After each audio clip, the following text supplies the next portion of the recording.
Hello everyone, இந்த video என்ன பார்க்க போறோம்னா RRSP registered retirement savings plan.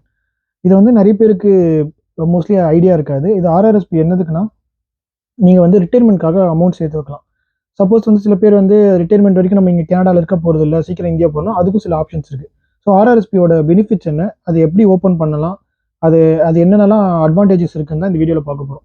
So ஆர்ஆர்எஸ்பினா என்னன்னா, ரிட்டையர்மெண்ட் ரெஜிஸ்டர் சேவிங்ஸ் பிளான். இதுதான் ஆக்சுவலி வந்து இது எதுக்கு யூஸ் ஆகும்னா, நீங்கள் வந்து சப்போஸ் வந்து நீங்கள் வந்து 80,000 கேட் வந்து ஆனுவல் பேக்கேஜாக நீங்கள் வாங்குறீங்கன்னா, நீங்கள் வந்து உங்கள் சேலரிலேருந்தே ஆர்ஆர்எஸ்பிக்கு கான்ட்ரிபியூட் பண்ணுற மாதிரி நீங்கள் கம்பெனி கிட்ட சொல்லலாம். நான் இவ்வளோ பர்சன்டேஜ் சேலரிலேருந்து கான்ட்ரிபியூட் பண்ணலன்னு. ஸோ 80,000லேருந்து நீங்கள் 5,000 ஒரு வருஷத்துக்கு கான்ட்ரிபியூட் பண்ணுறீங்கன்னா, உங்களோட ஆனுவல் இன்கம் வந்து 75,000 மாறிடும். அந்த அந்த ரிமைனிங் அமௌண்ட் 5,000 வந்து டேக்ஸ் டிடெக்டபுளாக அதை தூக்கி டேக்ஸ் இல்லாமல் வந்து ஆர்ஆர்எஸ்பின்னு ஒரு அக்கௌண்ட்டில் போட்டுருவாங்க. அது வந்து இன்வெஸ்ட்மெண்ட் வழியாக க்ரோ ஆகும். ஸோ நீங்கள் வந்து டேக்ஸும் கம்மியாக பே பண்ண மாதிரி இருக்கும். நீங்கள் வந்து அந்த அமௌண்ட்டை வந்து டேக்ஸில் கவர்மெண்ட்டுக்கு கொடுக்காம நீங்கள் வந்து அதை ரிட்டையர்மெண்ட் பிளானுக்கு போக போகிறீங்க. ஏன்னா அது இந்த பிளான் எதுக்கு வச்சுருக்காங்கன்னா, ரிட்டையர்மெண்ட் ஆகிட்டு அவங்களாம் வந்து அமௌண்ட்டை வந்து ரிட்டையர்மெண்ட் ஆன அப்புறமா நிறைய பேருக்கு இன்கம் வரணுக்காக அந்த பிளானை வச்சுருக்காங்க. இதுதான் ஆக்சுவலி இந்த ஆர்ஆர்எஸ்பியோட கான்செப்ட். இப்போது இந்த ஆர்ஆர்எஸ்பி வந்து கம்பெனி மூலமாக நீங்கள் இப்போ கம்பெனியில் ஜாயின் பண்ணுறீங்க. உங்களோட சேலரி வந்து 80,000னா நீங்கள் வந்து கம்பெனிகிட்ட சொல்லலாம் 3% கான்ட்ரிபியூட் பண்ணுறேன், 5% கான்ட்ரிபியூட் பண்ணுறேன்னா உங்கள் சேலரி வரப்பயே அந்த அமௌண்ட் தூக்கி ஆர்ஆர்எஸ்பிக்கு டேரெக்டாக போட்டுருவாங்க. உங்களுக்குன்னு ஒரு ஆர்ஆர்எஸ்பி கிரியேட் ஆகிடும். அந்த கம்பெனியில் தான் நீங்கள் இருக்கணும்னு கிடையாது. கம்பெனி நீங்கள் விட்டு வேறு கம்பெனி மாறினாலோ இல்லை கம்பெனிலே நீங்கள் வேலையை விட்டு தூக்கிட்டா கூட அந்த அக்கௌண்ட் அப்படியே தான் இருக்கும். அந்த அமௌண்ட் க்ரோ ஆகிட்டே தான் இருக்கும். அந்த ஆர்ஆர்எஸ்பின்னு அமௌண்ட் போனீங்கன்னா அது பட்டன் அது கம்பெனினா அவங்களே ஒரு ஒரு பேக்கேஜ் மாதிரி கொடுத்துருவாங்க. அவங்க ஸ்டாக்ஸ்லாம் இன்வெஸ்ட் பண்ணி அமௌண்ட் வந்து க்ரோ ஆகிட்டே இருக்கும். டேக்ஸ் வந்து நீங்கள் ரெடியூஸ் பண்ணலாம். இன்னொன்று அட்வான்டேஜ் என்ன ஆர்ஆர்எஸ்பிலனா, ஆர்ஆர்எஸ்பி நீங்கள் இன்வெஸ்ட் பண்ணீங்கன்னா உங்களுக்கு எவ்ரி இயர் நீங்கள் டேக்ஸ் அப்ளை பண்ணும்போது உங்களுக்கு டேக்ஸ் ரீஃபண்டாக ஜாஸ்தியாக வரும். ஸோ அந்த டேக்ஸ் ரீஃபண்ட் ஆகிற அமௌண்ட்டை வந்து நீங்கள் வந்து டிஎஃப்எஸ்சி அக்கௌண்ட்டில் போட்டு அந்த அமௌண்ட்டை க்ரோ ஆகலாம். ஸோ உங்களுக்கு அட் டைமில் வந்து ஆர்ஆர்எஸ்பியும் அமௌண்ட் க்ரோ ஆகுது, அதே சமயம் உங்களுக்கு டிஎஃப்எஸ்சிலும் அமௌண்ட் க்ரோ ஆகுது. சப்போஸ் நீங்கள் எக்ஸாம்பிள் எடுத்துக்கிட்டிங்கன்னா, உங்களுக்கு வந்து 80,000 சேலரி அப்படின்னா நீங்கள் வந்து 5,000 வந்து ஆர்ஆர்எஸ்பி கான்ட்ரிபியூட் பண்ணுறீங்கன்னா, நெக்ஸ்ட் இயர் நீங்கள் டேக்ஸ் அப்ளை பண்ணும்போது நீங்கள் 80,000க்கான இன்கம்க்கு டேக்ஸ் அப்ளை பண்ண மாட்டீங்க, 75,000 தான் அப்ளை பண்ணுவீங்க. ஏன்னா நீ 5,000 ஆர்ஆர்எஸ்பிக்கு போயிடும். ஸோ உங்களோட ஆனுவல் இன்கம் வந்து 75,000 கன்சிடர் பண்ணி அதுக்கு டேக்ஸ் அப்ளை பண்ணுவாங்க. ஸோ வந்து இந்த ரிமைனிங் 5,000க்கு அந்த டேக்ஸ் ரீஃபண்டுக்காக உங்களுக்கு டேக்ஸ் ரீஃபண்ட் கொஞ்சம் ஜாஸ்தியாக வரும். அந்த டேக்ஸ் ரீஃபண்டை வந்து நீங்கள் வந்து டிஎஃப்எஸ்சியில் போட்டுருவீங்க. ஸோ இதுதான் வந்து ஆர்ஆர்எஸ்பியோட கான்செப்ட். ஸோ உங்களுக்கு என்ன அட்வான்டேஜ்னா, இது ரிட்டையர்மெண்ட்டுக்கு க்ரோ ஆகிட்டே இருக்கும். நீங்கள் ரிட்டையர்மெண்ட் அப்போது சப்போஸ் நீங்கள் அமௌண்ட்டு நீங்கள் வித்ராவே பண்ணலன்னா ரிட்டையர்மெண்ட் அப்போ உங்களுக்கு அமௌண்ட் மாதம் மாதம் ஜென்ரேட் ஆகிற மாதிரி பண்ணலாம். அந்த அமௌண்ட் வந்து நல்லா க்ரோ ஆகியும் இருக்கும். நீங்கள் இப்போத்துலேருந்தே கான்ட்ரிபியூட் பண்ண ஆரம்பிச்சுன்னா அந்த டைமில் இன்வெஸ்ட்மெண்ட் பண்ணும்போது அந்த ஸ்டாக் அலோகேஷன் வச்சு அந்த ஸ்டாக்ஸ்லாம் க்ரோ ஆகிற டைமில் அந்த அமௌண்ட் வந்து உங்களுக்கு நல்ல அமௌண்ட்டில் வந்து க்ரோ ஆகி நிற்கும் ஆர்ஆர்எஸ்பி. இதுதான் வந்து ஆர்ஆர்எஸ்பியோட அட்வான்டேஜ். அதே சமயம் உங்களுக்கு டேக்ஸ் ரீஃபண்டும் ஜாஸ்தியாக வரும். அந்த அமௌண்ட்டை தூக்கி நீங்கள் டிஎஃப்எஸ்சியில் போட்டிங்கன்னா அந்த அமௌண்ட்டும் சைமல்டேனியஸாக வரும். ஸோ வந்து உங்களுக்கு அட் டைமில் வந்து டேக்ஸ் ரீஃபண்ட் அமௌண்ட்டும் க்ரோ ஆகுது, அதே சமயம் ஆர்ஆர்எஸ்பி அமௌண்ட்டும் க்ரோ ஆகுது. ஸோ இதுதான் வந்து மேட்ரு. ஆர்ஆர்எஸ்பி யாரெல்லாம் பண்ணலான்னு பார்த்தீங்கன்னா, மோஸ்ட்லி லோ இன்கமில் இருக்கவங்க ஆர்ஆர்எஸ்பி பண்ண மாட்டாங்க. ஏன்னா வந்து ஆல்ரெடி நம்ம கம்மியாக தான் சம்பளம் வாங்குறோம், அதனால வந்து ஆர்ஆர்எஸ்பிக்கு போகிறது வந்து வேஸ்ட்டுன்னு சொல்லிட்டு நிறைய பேர் பண்ண மாட்டாங்க. ஆனால் அதுலேயுமே ரிட்டையர்மெண்ட்காக சேர்த்துக்கணும்னு சொல்லிட்டு நீங்கள் $100 $100 சொல்லிட்டு கம்பெனி கிட்ட வந்து பண்ணலாம். இல்லை நீங்கள் தனியாக கூட நீங்கள் வெல்சிப் கிரியேட் பண்ணி நீங்கள் அதில் தனியாக கான்ட்ரிபியூட் பண்ணி ஆர்ஆர்எஸ்பி நீங்கள் எந்த ஸ்டாக்ஸ்லாம் போகணுமோ அந்த ஸ்டாக்ஸை நீங்கள் கான்ட்ரிபியூட் பண்ணிக்கலாம் ஆர்ஆர்எஸ்பிக்கு. ஸோ அதுவும் அந்த கணக்கில் இருக்கலாம். அப்படி இல்லை நீங்கள் கம்பெனியும் பண்ணலாம். சில பேர் ஏன் ஆர்ஆர்எஸ்பி பண்ணுவாங்க அப்படின்னா, எம்ப்ளாயர் மேட்ச்னு ஒரு ஆப்ஷன் இருக்குது. எம்ப்ளாயர் மேட்ச்னா என்னன்னா, இப்போ வந்து நீங்கள் வந்து 5% கான்ட்ரிபியூட் பண்ணுறீங்கன்னு வச்சுங்களேன். உங்கள் சம்பளத்துலேருந்து 5% கான்ட்ரிபியூட் பண்ணுறீங்கன்னா, கம்பெனி வந்து 5% கான்ட்ரிபியூட் பண்ணுவோம். இதுதான் எம்ப்ளாயர் மேட்ச். இது மோஸ்ட்லி நிறைய கம்பெனிஸில் இங்கே இருக்கும். இதோட பெனிஃபிட்ஸ் என்னன்னா, அது வந்து உங்களுக்கு ஃப்ரீ மணி. சப்போஸ் நீங்கள் $120 உங்கள் பே செக்லேருந்து டிடெக்ட் பண்ணுறாங்கன்னா, $120 வந்து கம்பெனியும் உங்களுக்கு இன்வெஸ்ட் பண்ணுவாங்க. ஸோ உங்களுக்கு $240 வந்து க்ரோ ஆகுது. $120 தான் உங்கள் அமௌண்ட்டு. இன்னும் $120 வந்து கம்பெனியோட அமௌண்ட். இது வந்து ஒரு நல்ல பெனிஃபிட்ஸு. இது நிறைய பேருக்கு ஆக்சுவலி தெரியாது. எம்ப்ளாயர் மேட்ச் இருந்துச்சுன்னா நீங்கள் டிஃபால்ட்டாக நீங்கள் அந்த ரிட்டையர்மெண்ட் பிளானை சூஸ் பண்ணணும். ஏன்னா அது நீங்கள் நிறைய மணியை லூஸ் பண்ணுறீங்கன்னு அர்த்தம். நீங்கள் கம்பெனி போனப்பமா ஆர்ஆர்எஸ்பி பற்றி கேட்குறப்போ எம்ப்ளாயர் மேட்ச் இருக்கா நீங்கள் கேட்டிங்கன்னா ஹெச்ஆர் வந்து சொல்லுவாங்க இந்த மாதிரி வந்து உங்களுக்கு இருக்குது அப்படின்னு சொன்னோன்னே எவ்வளோ பர்சன்டேஜ் கான்ட்ரிபியூஷன் மேட்ச் பண்ணுவாங்கன்னு தெரியும். சில பேர் கம்பெனியில் 80% மேட்ச் பண்ணுவோம், சில கம்பெனியில் 100% மேட்ச் பண்ணுவோம்.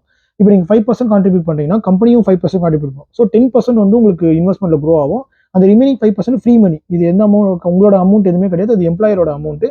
அந்த அமௌண்ட் வந்து உங்களுக்கு க்ரோ ஆகும். இதை வந்து நீங்கள் வந்து ஃபியூச்சருக்கு இன்வெஸ்ட் பண்ணுறது அந்த அமௌண்ட் வந்து க்ரோ ஆகிருக்கும். நீங்கள் வந்து வித்ரா பண்ணிக்கலாம் ஃபியூச்சரில். இது வந்து இது இப்போ வந்து உங்களுக்கு ரிட்டையர்மெண்ட் பிளான் கிடையாது, நீங்கள் ஆர்ஆர்எஸ்பி போட்டுறீங்களே, வித்ரா பண்ணலாமா அப்படின்னு கேட்டிங்கன்னா வித்ரா பண்ணலாம். ஆனால் அதுக்கு டேக்ஸ் இருக்கும். இதுதான் வந்து ஆர்ஆர்எஸ்பியோட செக் டிஎஃப்எஸ்சியை பொறுத்த வரைக்கும் வித்ரா பண்ணிங்கன்னா டேக்ஸ் கிடையாது, ஆனால் ஆர்ஆர்எஸ்பி டேக்ஸ் இருக்கும். இது என்ன கணக்கில் டேக்ஸ் வரும்னா, சப்போஸ் வந்து நீங்கள் வந்து 1 lakh CAD வந்து உங்களை ஆனுவல் சேலரினா நீங்கள் வந்து ஆர்ஆர்எஸ்பியில் வந்து ஒரு 5,000 போட்டிருக்கீங்க, 5,000 வித்ரா பண்ண போறீங்கன்னா 1,05,000க்கு டேக்ஸ் டிடெக்ட் ஆகி டேக்ஸ் பிடிச்சி தான் உங்களுக்கு அமௌண்ட்டே கையில் வரும். இதுதான் ஆர்ஆர்எஸ்பி. ஆர்ஆர்எஸ்பி எப்போ வித்ரா பண்ணலாம் அப்படின்னு பார்த்தீங்கன்னா, ரொம்ப எமர்ஜென்சினா வித்ரா பண்ணுறதுக்கு ஒரு ஆப்ஷன் இருக்குது. ரொம்ப எமர்ஜென்சி ஃபண்டு அது தேவை, அது இருந்தால் தான் முக்கியம் சொல்லிட்டு பண்ணலாம், அந்த டைமில் பண்ணலாம். இல்லை உங்களுக்கு ஒரு வருஷம் ஃபுல்லாக வேலையே இல்லை அப்படின்னா அந்த டைமில் நீங்கள் சேலரி வித்ரா பண்ணிக்கலாம். ஏன்னா அப்போ உங்களுக்கு டேக்ஸ் பர்சன்டேஜ் லெஸ்ஸாக இருக்கும். 15%, 20% இந்த லோயர் இன்கம் ப்ராக்கெட்டில் நீங்கள் வந்துடுவீங்க. உங்களுக்கு ஹையர் இன்கம் ப்ராக்கெட்டில் இருக்கும்போது நீங்கள் ஆர்ஆர்எஸ்பி வித்ரா பண்ணீங்கன்னா அந்த அந்த அந்த இன்வெஸ்ட்மெண்ட்டை நீங்கள் பிரேக் பண்ணுற மாதிரி ஆகிடும். இன்னொன்று டேக்ஸும் நீங்கள் அதிகமாக பே பண்ணுற மாதிரி இருக்கும். இப்போ 30% டேக்ஸ்னா நீங்கள் 10,000 வித்ரா பண்ணீங்கன்னா 3,000 டேக்ஸ் பே பண்ணுற மாதிரி இருக்கும். இது வந்து கான்செப்ட். இதுதான் ஆர்ஆர்எஸ்பிக்கு ஒரு கான்ட்ரிபியூஷன் ரூம் இருக்குது. நீங்கள் எவ்ரி டைம் நீங்கள் டேக்ஸ் ரீஃபண்ட் அப்ளை பண்ணும்போது நோட்டீஸ் ஆஃப் அசஸ்மெண்ட்னு வரும். அந்த அசஸ்மெண்ட்டில் போனீங்கன்னா கீழே வந்து ஆர்ஆர்எஸ்பி கான்ட்ரிபியூஷன் ரூம்னு ஒரு கொடுத்துருப்பாங்க. அதில் எந்த அமௌண்ட் இருக்கோ அந்த அமௌண்ட் வரைக்கும் நீங்கள் ஆர்ஆர்எஸ்பி கொடுக்கலாம். ஆர்ஆர்எஸ்பினா நீங்கள் மேக்ஸ் பண்ணீங்கன்னா உங்களுக்கு டேக்ஸ் ரீஃபண்ட் ஜாஸ்தியாக வரும். அந்த டேக்ஸ் அமௌண்ட்டை தூக்கி நீங்கள் டிஎஃப்எஸ்சியில் போடலாம். இதுதான் ஆர்ஆர்எஸ்பியோட கான்செப்ட். ஸோ வந்து ஆர்ஆர்எஸ்பி வந்து மோஸ்ட்லி வந்து நிறைய பேர் வந்து நிறைய ஹையர் ப்ராக்கெட்டில் இருக்கவங்க யூஸ் பண்ணுவாங்க. ஏன்னா வந்து நிறைய அமௌண்ட் டேக்ஸ்லேயே போகுதுன்னு சொல்லிட்டு இந்த ப்ராக்கெட்டை வந்து குறைச்சிட்டு வந்து அதை வந்து டேக்ஸ் ரீஃபண்டாக வாங்கிப்பாங்க. ஏன்னா அவங்களுக்கு டேக்ஸில் அமௌண்ட் போகுது நிறைய பேர் விருப்பம் இருக்காது, என்னடா எல்லா அமௌண்ட்டும் டேக்ஸ்க்கே போகுதுன்னு சொல்லிட்டு. ஸோ அதனால் என்ன பண்ணுவாங்கன்னா அந்த அமௌண்ட் டேக்ஸே இல்லாமல் வந்து ஃப்ரீயாக க்ரோ ஆகணும்னு சொல்லிட்டு அந்த அமௌண்ட் தூக்கி ரிட்டர்மெண்ட்டில் போட்டுருவாங்க. என்னன்னா டேக்ஸ் வந்து டிஃபர் ஆகுது, டேக்ஸ் வந்து கிடையாது, டிஃபர் ஆகிடும். டேக்ஸ் வந்து அந்த அமௌண்ட் வந்து நீங்கள் இன்வெஸ்ட்மெண்ட்டில் க்ரோ ஆகிட்டே இருக்கும், நீங்கள் யூஸ் பண்ணிக்கலாம். ஸோ வந்து ஹையர் இன்கம்ஸில் இருக்கவங்க மோஸ்ட்லி இது யூஸ் பண்ணுவோம். சில பேர் வந்து ஒரு ப்ராக்கெட்டை குறைக்கிறதுக்காகவே நீங்கள் ஆர்ஆர்எஸ்பி யூஸ் பண்ணுவோம். இது எப்படி சொல்கிறதுனா, டேக்ஸ் படிச்சது கேனடாவில் வந்து ஒரு ப்ராக்கெட்டுக்கு ஒரு சேலரி இன்கமுக்கு ஏற்ற மாதிரி வரும். 95K ஒரு சேலரி டேக்ஸ் ப்ராக்கெட் இருக்கும். 1,02K மேலேனா ஒரு 102K மேலேனா ஒரு டேக்ஸ் ப்ராக்கெட் இருக்கும். ஸோ இப்போ சப்போஸ் 103K எவனாவது வாங்குறான்னா அதுக்கு அவன் வந்து 33% டேக்ஸ் கட்டான்னு வச்சிங்களேன். அவன் ஆர்ஆர்எஸ்பியில் வந்து 6,000 7,000 கான்ட்ரிபியூட் பண்ணிட்டு அந்த அமௌண்ட் வந்து இன்வெஸ்ட்மெண்ட்லேயே க்ரோ ஆகுது. உங்களுக்கு இன்கம் டேக்ஸ் ரீஃபண்ட் கால்குலேட் ஆகும்போது நீங்கள் 7,000 சப்போஸ் இன்வெஸ்ட் பண்ணுறீங்கன்னா நீங்கள் 95Kல இருந்தால் உங்களுக்கு கால்குலேட் டிடெக்ட் ஆகும். ஸோ 95K இன்கம்ன்றது வந்து 30% டேக்ஸ் ப்ராக்கெட் ஆகிடும். ஸோ உங்களுக்கு 30% டேக்ஸ் கட்டின மாதிரி கம்மியாக கட்டின மாதிரி இருக்கும்.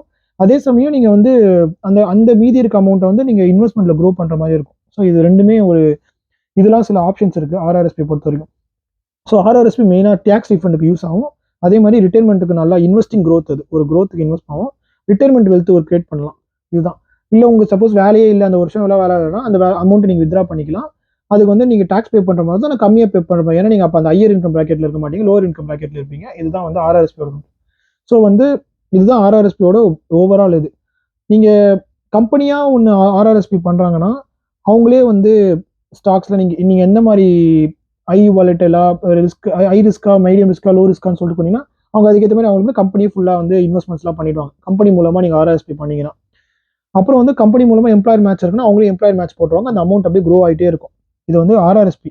இல்லை நீங்கள் தனியாக பண்ண போகிறேன் அப்படின்னா நீங்கள் தனியாகவும் வெல் சிம்பிளில் ஆர்ஆர்எஸ்பின்னு ஒரு அக்கௌண்ட் கிரியேட் பண்ணிட்டு ஆர்ஆர்எஸ்பி நீங்கள் அமௌண்ட் போட்டுக்கலாம். மேக் ஷூர் நீங்கள் வந்து அந்த கான்ட்ரிபியூஷன் லிமிட் வந்து தாண்டாத மாதிரி பார்த்துங்க. கான்ட்ரிபியூஷன் தாண்டாத வரைக்கும் நீங்கள் எவ்வளோ அமௌண்ட் வேணால் இன்வெஸ்ட் பண்ணிக்கலாம் ஆர்ஆர்எஸ்பியில். ஸோ வந்து டிஎஃப்ஏ பெஸ்ட்டா ஆர்ஆர்எஸ்பி பெஸ்ட்டா அப்படின்னு சில பேருக்கு ஒரு கேள்வி இருக்கும். என்னை பொறுத்த வரைக்கும் டிஎஃப்எஸ்சி டேக்ஸ் ஃப்ரீ சேவிங்ஸ் அக்கௌண்ட், ஓகேவா? அது வந்து நீங்கள் இன்வெஸ்ட்மெண்ட்டே இல்லாமல் வந்து டேக்ஸே இல்லாமல் நீங்கள் வித்ரா பண்ணிக்கலாம். அது வந்து ஒரு நல்ல பெனிஃபிட் தான் டிஎஃப்எஸ்சி பொறுத்த வரைக்கும். ஆர்ஆர்எஸ்பி வந்து ரிட்டைர்மெண்ட்டுக்கு நீங்கள் பிளான் பண்ணியிருக்கீங்க, இங்கேயே செட்டில் ஆகிற பிளான் இருக்குது, இல்லை ரிட்டைர்மெண்ட்டுக்கு ஒரு அமௌண்ட் சேர்க்குறீங்கன்னா ஆர்ஆர்எஸ்பி பெஸ்ட்டு. அதே மாதிரி ஆர்ஆர்எஸ்பி டேக்ஸ் ரிஃபண்டுக்காகவும் பெஸ்ட்டு. மோஸ்ட்லி ஆர்ஆர்எஸ்பி வந்து ஹையர் இன்கமுக்கு தான் சூஸ் பண்ணணும்னு நான் சொல்லுவேன். ஸோ அது ஓகே. இல்லை நீங்கள் வந்து லோயர் இன்கமாக இருந்தாலும் பண்ணலாம் ஆர்ஆர்எஸ்பி. டிஎஃப்எஸ்சி என்னை பொறுத்த வரைக்கும் ஆர்ஆர்எஸ்பி கம்பேர் பண்ண கொஞ்சம் நான் ஒரு படி மேலே தான் பார்ப்பேன். ஏன்னா வந்து டேக்ஸ் இல்லாமல் வித்ரா பண்ணிக்கலாம். அது ஒரு நல்ல பெனிஃபிட் நான் பார்க்குறேன். ரிட்டைர்மெண்ட் பிளான்னா வந்து அது பாட்டு போயிட்டே இருக்கும், அது எப்போ வித்ரா பண்ணணும்னு தெரியாது, அதுக்கு இது பண்ண. ஆனால் டிஎஃப்எஸ்னா நீங்கள் எப்போ வேணால் வித்ரா பண்ணிக்கலாம். அது வந்து நீங்கள் டேக்ஸ் ஃப்ரீயாகவும் வித்ரா பண்ணிக்கலாம். ஸோ டிஎஃப்எஸ்சியோட நல்ல அட்வான்டேஜ் இதுதான். ஸோ இதுதான் இந்த ரெண்டோட வித்தியாசமும் கூட. ஆர்ஆர்எஸ்பி பற்றி உங்களுக்கு ஒரு கிளியர் ஐடியா வந்திருக்கும்னு நினைக்கிறேன். உங்களுக்கு எதனா டவுட்னா கமெண்ட் செக்ஷனில் சொல்லுங்கள், நான் வந்து அதை பற்றி வீடியோ போடுறேன். தேங்க்யூ.